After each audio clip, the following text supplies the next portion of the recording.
Welcome back everyone. In this episode it is my last day out on the boat with Quinton in the Fjordlands before we steam back, and we're going to make the most of it. We've got no kinda diving to do, so it's just explore and have fun and hopefully find some fish to shoot as well. We kicked the day off by steaming to a new location and it was a stunning steam. Like, I've never seen a location like this with the big Fjordlands. It was just amazing. Now, it only got better when a big cruise ship came up behind us and me and Quinton could not help ourselves. We just had to go and say hello, even though they maybe thought it was some pirates coming.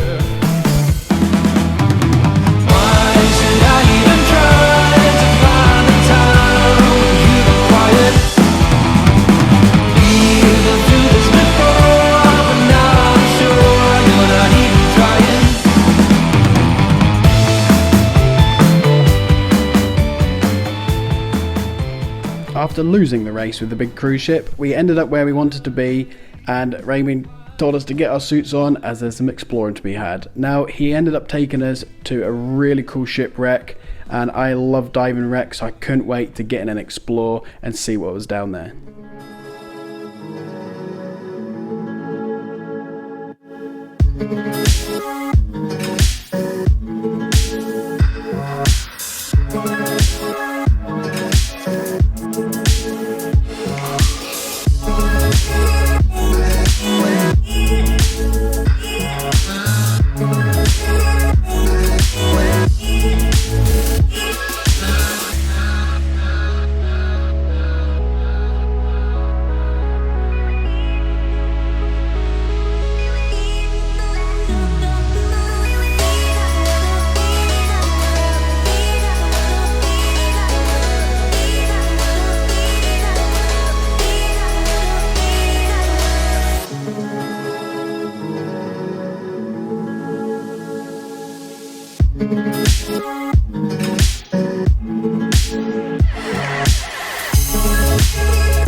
After having a good explore and kind of basically just mapping the wreck out and some good warm-up dives, it was time to get stuck right into the wreck. Now, this is my favourite part.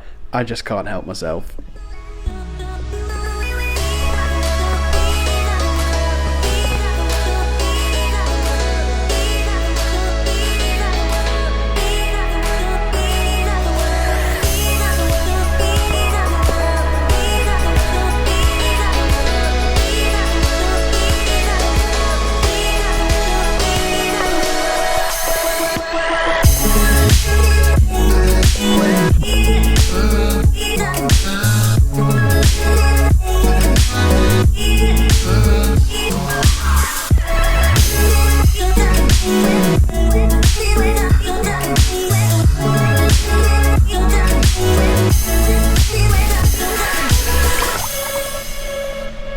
Eventually I come across the hull of the boat. Now, I love finding little bits like this as it really gives you a sense of size and how big this vessel was before it was on the seabed.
Eventually, it came to hunting time. We all had an itch, a trigger itch, and we wanted to find some fish.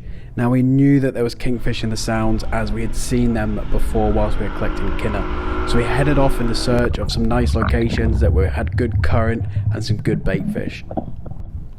I take my first dive down this steep wall, and who do I bump into? A Mr. Sea Lion. But he doesn't seem bothered by me, and I've not crapped my pants, so I'm going to keep on going down in the hope that I can find some fish at the bottom.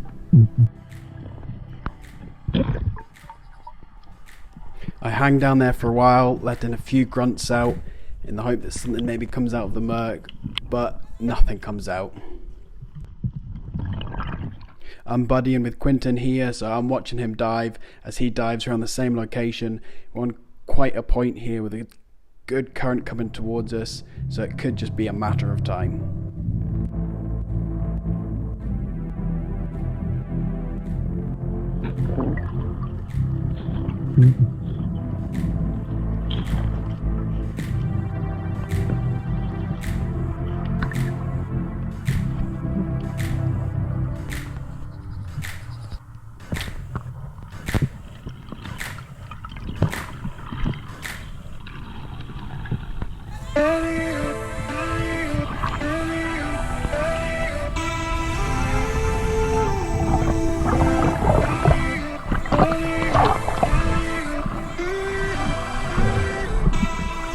Where's all the fish?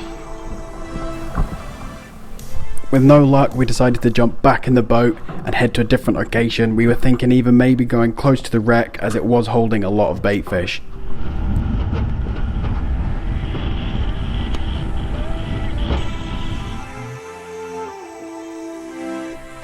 After getting to the wreck and hitting the bottom, I knew we made the right decision. The water was a lot cleaner, I could see a lot more, and there was just so much more life. It's one thing about diving wrecks is they're very good at holding different species of fish and just an abundance of life.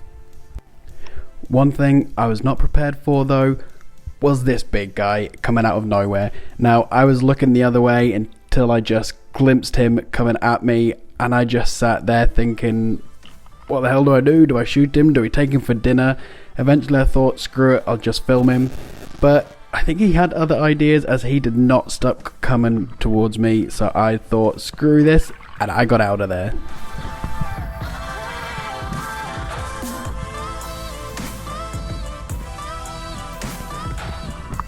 While me and Quinton were trying to shoot teriyaki at the front of the boat where the sand started, we ended up hearing a scream as soon as we hit the surface as Raymond got stuck into the kingfish and told us to get over there quick.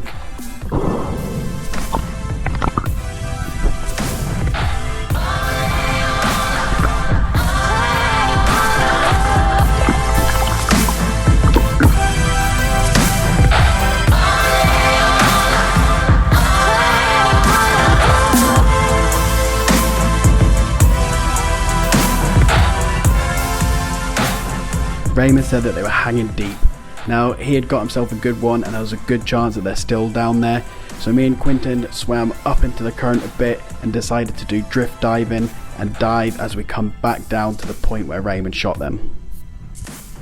We eventually find the shelf where we think Raymond shot them as it's brilliant structure and there's a few bait fish about. Now this is around 20 meters and just a bit deeper, so we don't hang too long down there as it's a long way back up. I don't often do this deep diving, especially by myself, so I really enjoy diving with Quinton as I know his capabilities, he's got my back and I've got his back, and it just makes for some really fun diving.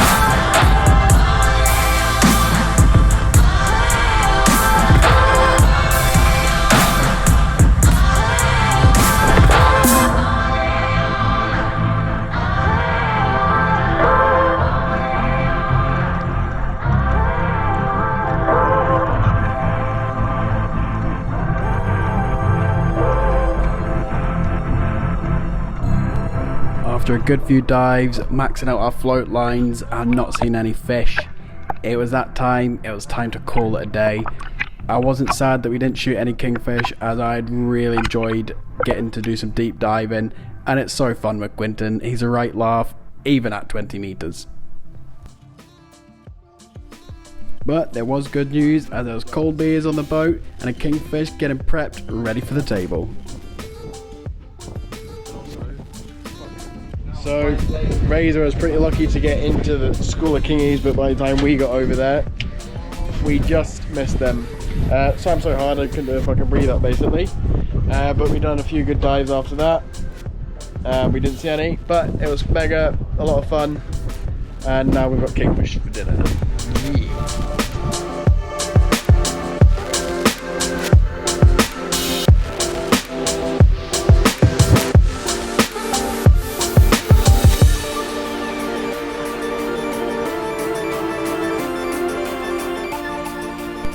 On the way home, we ended up stopping another night at a different location, and it was absolutely stunning. And Raymond said, if you fancy it, we'll go for a stalk and see if there's any deer about. And obviously I was going to jump at the opportunity to get to go and do some deer stalking, especially in this environment.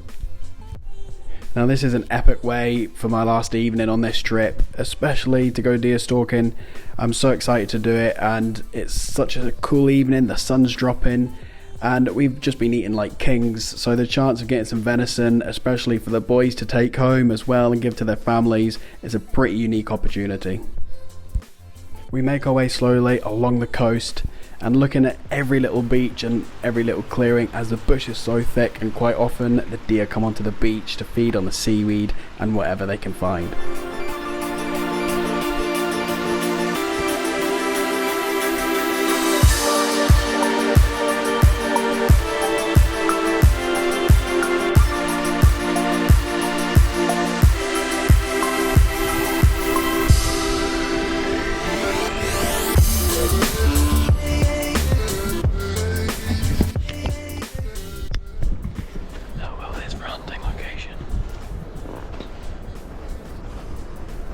Pretty sick.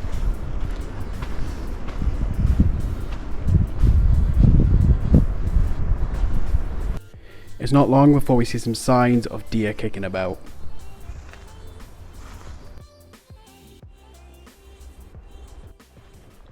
We just bumped one in the bush. I can smell it. Pretty distinctive smell, the deer. But it's so thick, you can only see it for a 20 yards max, really. Sometimes they go out onto the beach.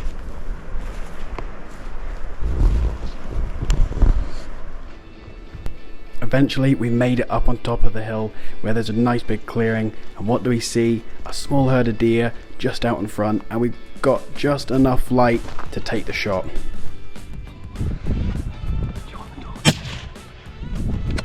Got him. He's down. Up on this ridge.